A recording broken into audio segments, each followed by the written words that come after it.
Commander Kim of Earth's Diplomatic Corps stepped onto Nexus 7 station for the first time, his heart racing despite years of training. The circular docking bay shimmered under artificial lights, much cleaner than he had expected. Various alien species moved around with purpose, barely giving him a second glance. "Commander, you finally arrived," said Director Park, approaching with quick steps. She was shorter than Kim, but her presence commanded respect. The journey from Earth must have been tiring. Kim nodded, adjusting the collar of his blue uniform. 17 days in cryo-sleep. Not the most comfortable way to travel. "You'll get used to it," Park said with a small smile. "Let me show you to your quarters before the welcome dinner. Tomorrow begins your real work."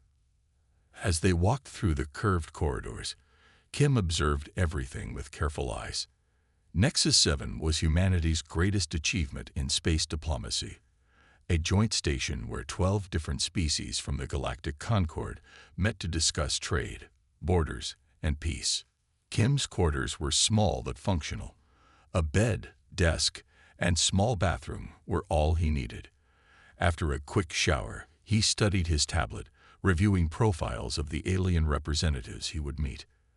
At dinner, Kim sat at a large round table with beings who looked nothing like humans.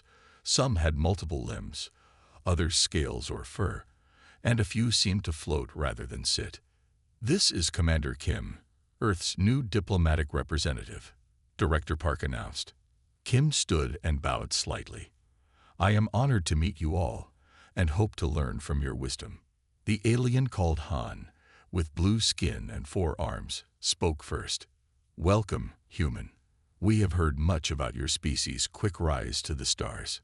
Over the next weeks, Kim surprised everyone with his ability to adapt. When meeting with the insect-like Trill, he learned to bend his body in their formal greeting posture. When talking with the water-breathing Navi, he practiced their complex language with its many tones. And when meeting the gaseous Muri, who communicated through scent, he endured their strong chemical emissions without complaint. "Humans are remarkably flexible," observed Laya, a feline-like Zeltari diplomat, to her colleague in the station's garden area. With golden fur and vertical pupils, she watched Kim from across the room as he easily switched between 3 different greeting styles for 3 different species. "They seem capable of bonding with any species," continued Laya, her tail swishing with interest. "No other species in the Concord adapts so quickly." Her colleague, a tall Zeltari male named Ren, flicked his ears. Perhaps this is why they advanced so quickly on their home planet. They can blend with anything. Kim was unaware of being observed. His focus remained on his work. Each day brought new challenges. The Doral, a silicon-based species, took offense when Kim offered them water during meetings. The Trill wouldn't enter rooms with certain light frequencies. The Navi needed moisture sprayers when away from their aquatic environments.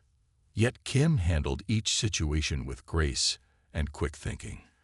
When he accidentally used the wrong honorific with the Trill Queen, he turned the mistake into a chance to learn more about their royal hierarchy, earning their respect instead of anger.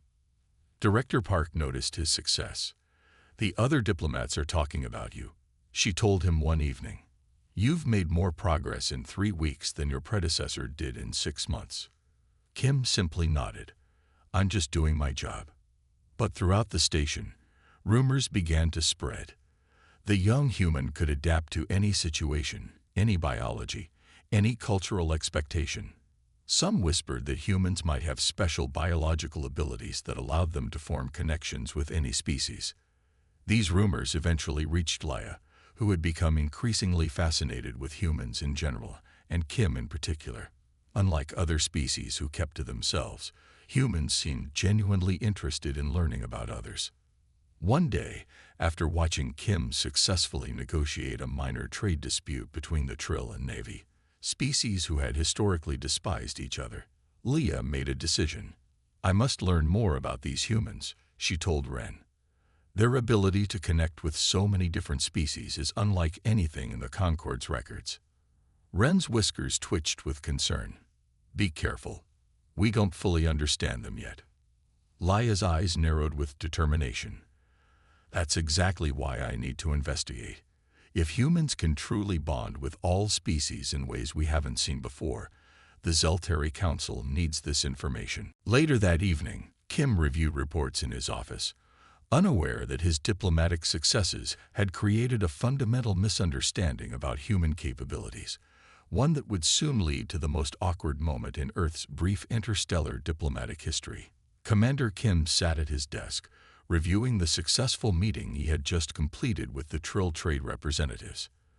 The insectoid aliens had finally agreed to allow human medical technology into their territories, a significant win for Earth's standing in the galactic concord.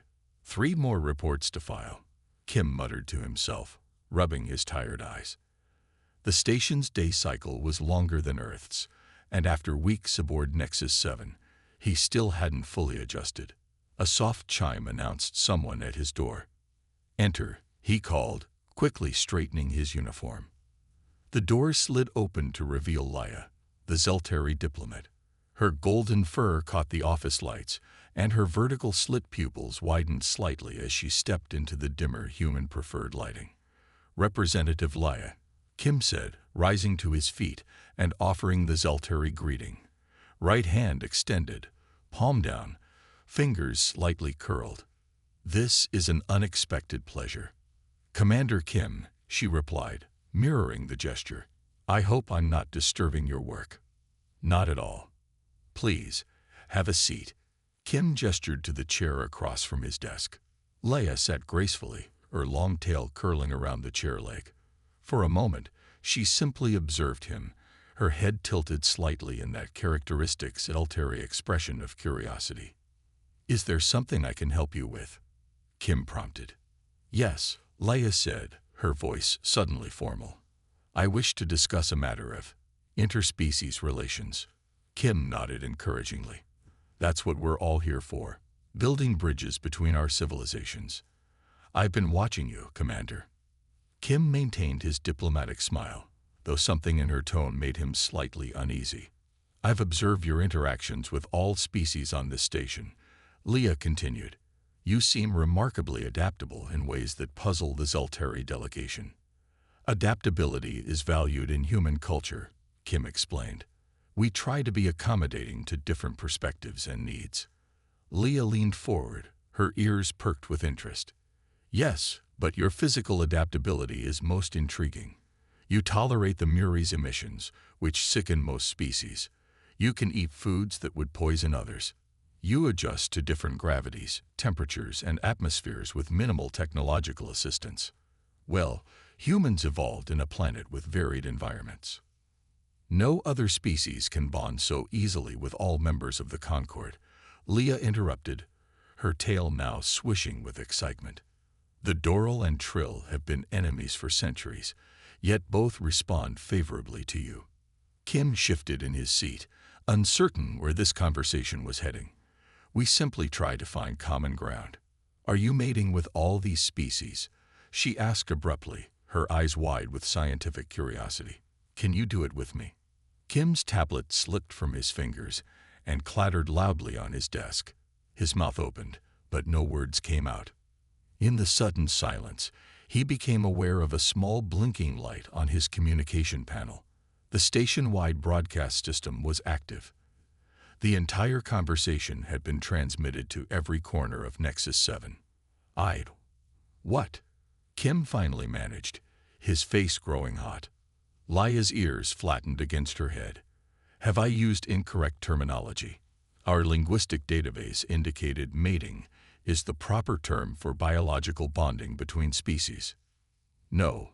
I mean, yes, that's the correct term. But," Kim fumbled for words, "humans don't. We can't. We aren't mating with anyone on this station." The broadcast light continued to blink mockingly. "But the reports from our cultural research team indicated humans have unique physiological adaptability that allows for intimate connections with diverse biological structures," Leia said, now sounding confused. "Your diplomatic success was attributed to this capability."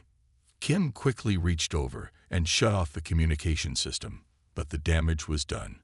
His communication panel immediately lit up with incoming calls from Director Park, the human cultural attaché, and several alien representatives. "Representative Laya," Kim said, trying to regain his composure. "There has been a serious misunderstanding. Humans are diplomatically adaptable, yes, but we cannot mate with other species. It's biologically impossible."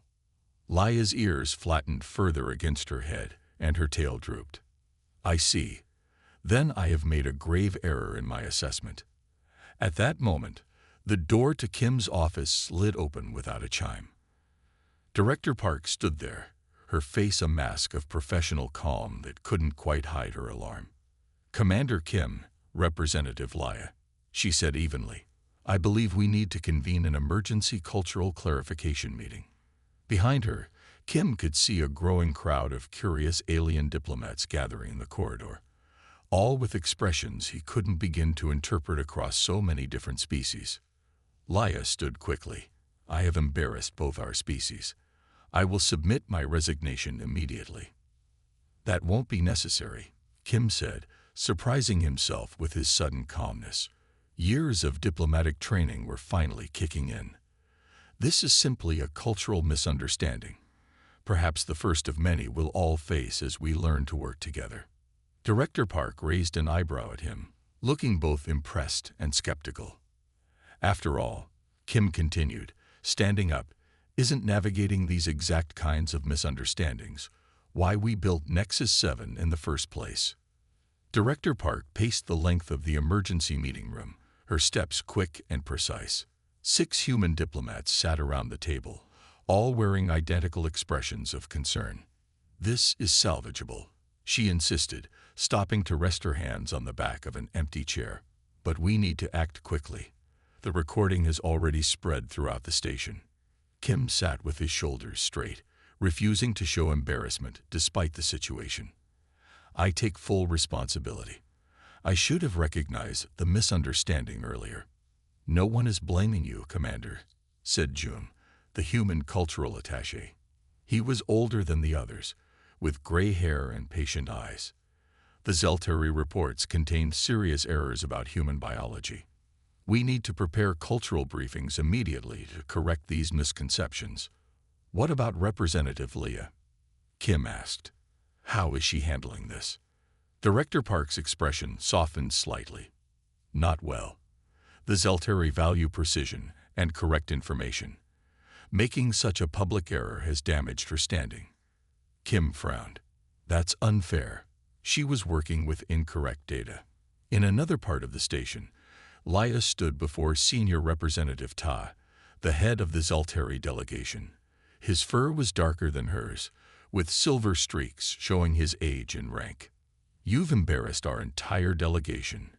Ta's tail lashed angrily behind him. "Centuries of careful diplomatic work, and now the Zelteri will be known as the species that propositioned humans for mating." Laya's ears remained flat against her head, a position she had maintained since the incident. "I followed the research provided by our cultural team, Senior Representative." "Research you should have verified before acting." Ta hissed. "I'm removing you from all diplomatic duties effective immediately. Return to your quarters and await reassignment." As Leah turned to leave, the door chimed. Commander Kim stood there, his face serious but not angry. "Senior Representative Ta," Kim said with a formal bow, "I request a moment of your time regarding this matter." Ta's fur bristled. "Human Commander, this is an internal Zelteri issue." "With respect," Kim replied firmly, "this is an interspecies misunderstanding that affects us all. Representative Laya should not bear the consequences alone." Laya's head lifted slightly, her eyes widening in surprise. "Rather than hiding from this incident," Kim continued, "we could use it as an opportunity for all species to learn. Misunderstandings between different biologies and cultures are inevitable as we work together." 3 days later, Kim and Laya stood side by side at the entrance to Nexus 7's largest meeting hall. Inside, representatives from all 12 species waited. "Are you sure about this?" Leah asked quietly. Her fur was neatly groomed, but her posture still showed her discomfort. "Absolutely," Kim replied. "Remember, everyone has experienced cultural misunderstandings.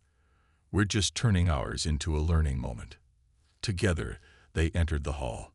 A hush fell over the assembled diplomats as Kim took his place at the podium. "Welcome to the first Interspecies Cultural Assumptions Workshop," he began.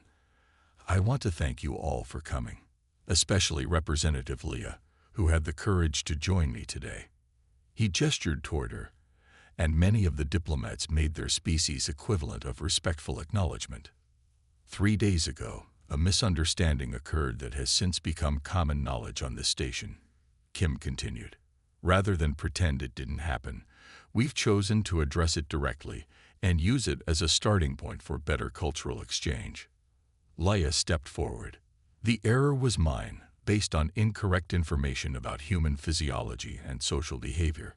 I have learned that humans do not mate with other species, despite their remarkable adaptability in other areas." A ripple of communication moved through the crowd, some verbal, some chemical, some through light patterns or subtle movements.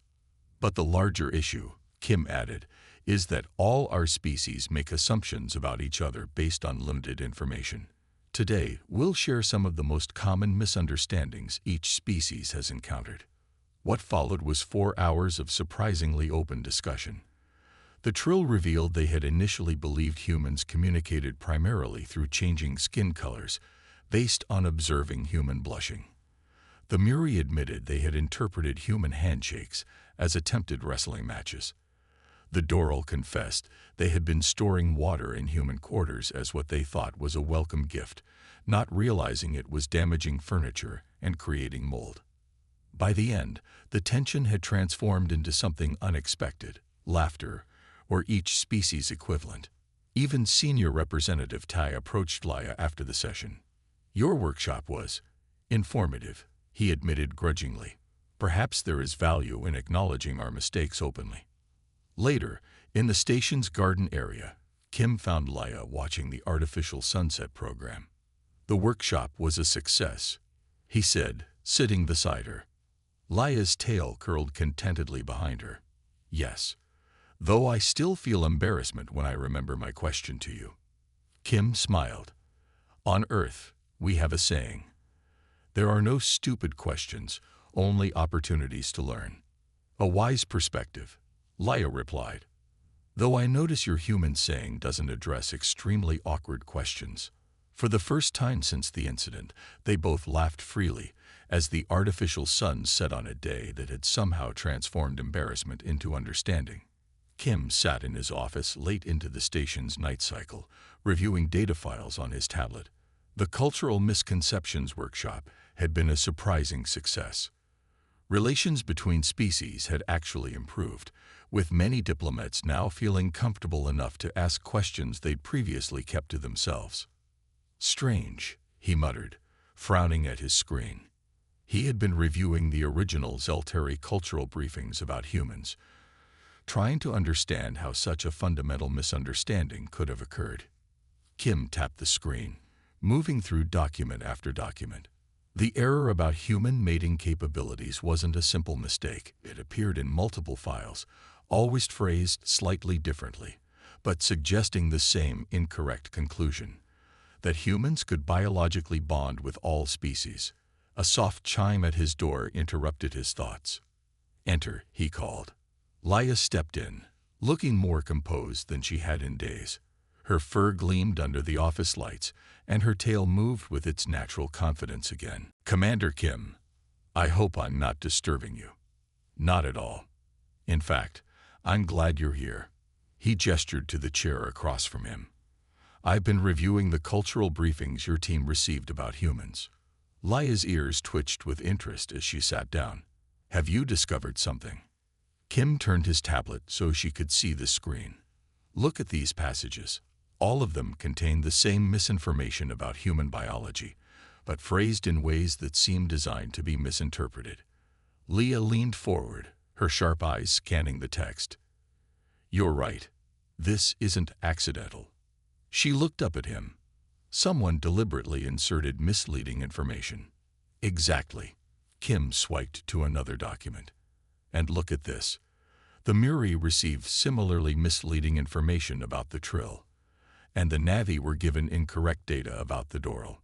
A pattern, Leia said, her tail now completely still, a sign of intense concentration among the Zeltari.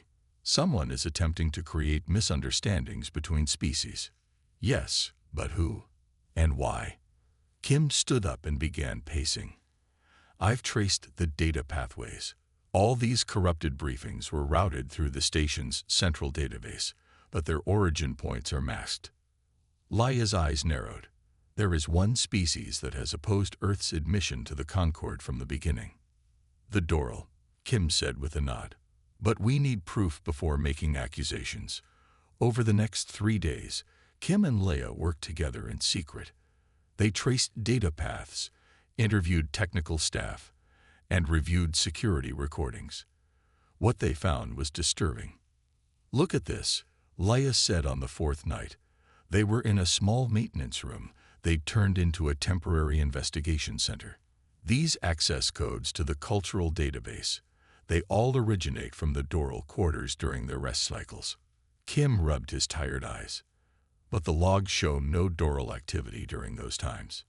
Exactly, Leia said, her tail swishing with excitement. Because someone is using their access while they sleep. But who would have access to Doral quarters during rest cycles? Kim wondered. Maintenance bots, Leia said simply, and who recently requested special programming changes to maintenance bots. Kim's eyes widened. Representative Sol of the Doral delegation. He said it was for, what was it? For silicon-based biological comfort, Leia quoted, a reasonable request that no one questioned. We need to examine one of those bots, Kim decided. 2 hours later, they had managed to isolate one of the modified maintenance bots in a secure room. Kim carefully opened its programming panel while Leia watched. There, she said, pointing to a small device attached to the bot's main circuit board. That's not standard Nexus 7 technology. Kim carefully removed the device. It's a data transmission module. These bots have been accessing the Doral terminals and sending the information somewhere. But where? And why target you with such an embarrassing misunderstanding? Leia asked. Kim looked thoughtful. What better way to discredit Earth's application to the Concord than to make humanity seem either biologically impossible or culturally inappropriate? The transmission logs might tell us the destination, Leia suggested. After another hour of work, they had their answer. The data wasn't being sent off station as they'd feared. Instead, it was going to a private terminal in the diplomatic section, one registered to Sol's assistant. We've got them, Kim said grimly. But we still don't have the why. I think I know, Leia said softly. Before Earth's arrival, the Doral were positioned to gain significant trade advantages through a new treaty. Earth's technological offerings would disrupt that. So this was all about trade? Kim asked, shaking his head in disbelief. The Concord has maintained peace for centuries, but economic competition remains fierce, Leia explained. Your incident with me was just one of many they planned to discredit Earth. They didn't count on one thing, Kim said with a small smile. What's that? Humans are remarkably good at turning awkward situations into advantages. He stood up, gathering their evidence. We need to take this to the Security Council immediately. As they headed for the door, Kim paused. Leia, thank you. I couldn't have uncovered this without you. She flicked her ears in the Zeltari expression of solidarity. Perhaps this is the real human superpower, not biological compatibility, but forming true alliances across species differences. Kim nodded as they stepped into the corridor, and the conspirators are about to learn how powerful that can be. The Grand Council chamber of Nexus 7 sparkled under ceremonial lighting. All 12 species of the Galactic Concord had gathered for Earth's formal admission vote. Kim stood at the center of the chamber, his blue uniform freshly pressed. Despite his calm appearance, his heart raced. 5 days had passed since Kim and Leia had presented their evidence to the Security Council. Representative Sol, and 2 other Doral officials had been detained, their plot to sabotage Earth's standing exposed. The investigation had revealed an extensive campaign of misinformation designed to create conflicts between species, with the embarrassing incident between Kim and Leia being just one small part of their plan. Now, as Kim waited for the proceedings to begin, he spotted Leia sitting with the Zaltari delegation. She gave him a subtle ear flick of encouragement. The council leader, a tall Navi whose scales shimmered with bioluminescent patterns, raised all 4 of her arms for silence. Water bubbled gently in the breathing apparatus around her neck. "We gather today to vote on Earth's admission to the Galactic Concord," she announced, her voice translated through the chamber systems. "Before we proceed, Representative Leia of the Zaltari has requested to address the council." Murmurs spread through the chamber as Leia gracefully approached the central platform. Standing beside Kim, she surveyed the gathered delegates. "Esteemed members of the Concord," she began, her voice steady and clear. "The recent incident between Commander Kim and myself has become known throughout our community. Some have suggested it demonstrates why humans are not yet ready to join our alliance." Kim maintained his diplomatic expression, though he wondered where Leia was going with this. However, she continued, "This incident actually demonstrated not human weakness, but strength.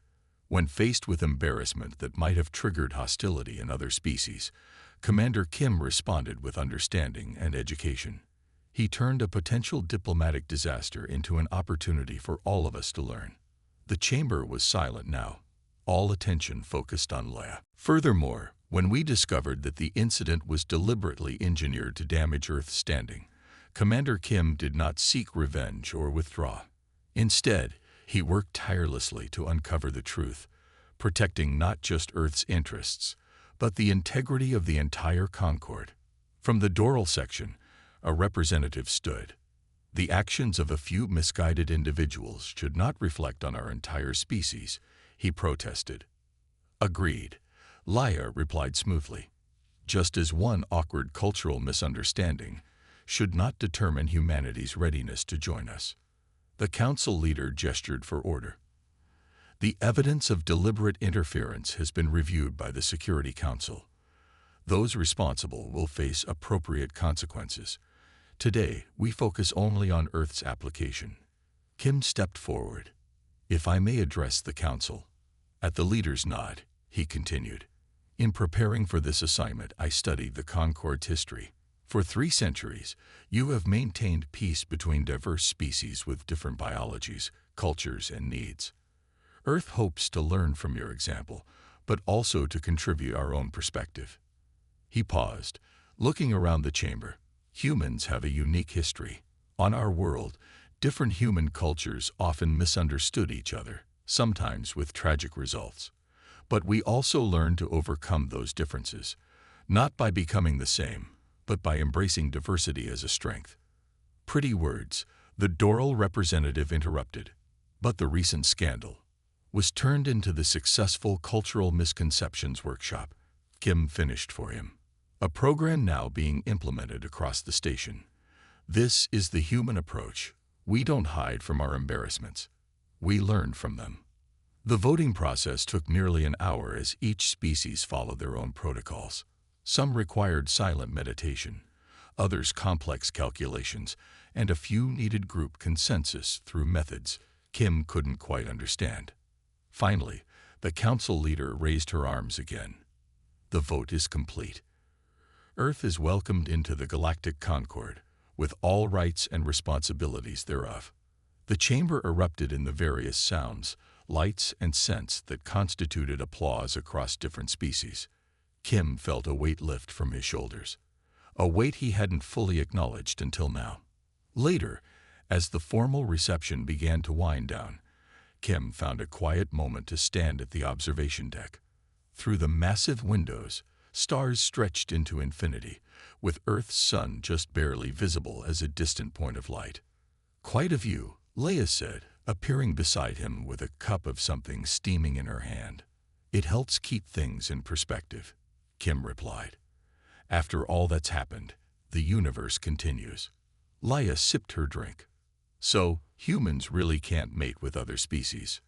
Kim choked slightly, then caught the teasing flick in her tail. No, we really can't, he said with a smile. Though after today's vote, I suppose we are officially joined with all of you. I think I prefer this kind of joining anyway, Laya replied. Less awkward, more meaningful. Your speech today was brilliant, Kim said. You saved Earth's application. Leah shook her head. You saved it yourself, Commander. By showing everyone the true gift humanity brings to the Concord, which is the ability to turn misunderstandings into opportunities, to find humor in awkwardness, to seek connection despite differences. She looked out at the stars. In 3 centuries, the Concord has maintained peace, but true understanding has often eluded us. Perhaps humans, with all your adaptability, will help us achieve that next step. Kim considered this. We'll certainly try.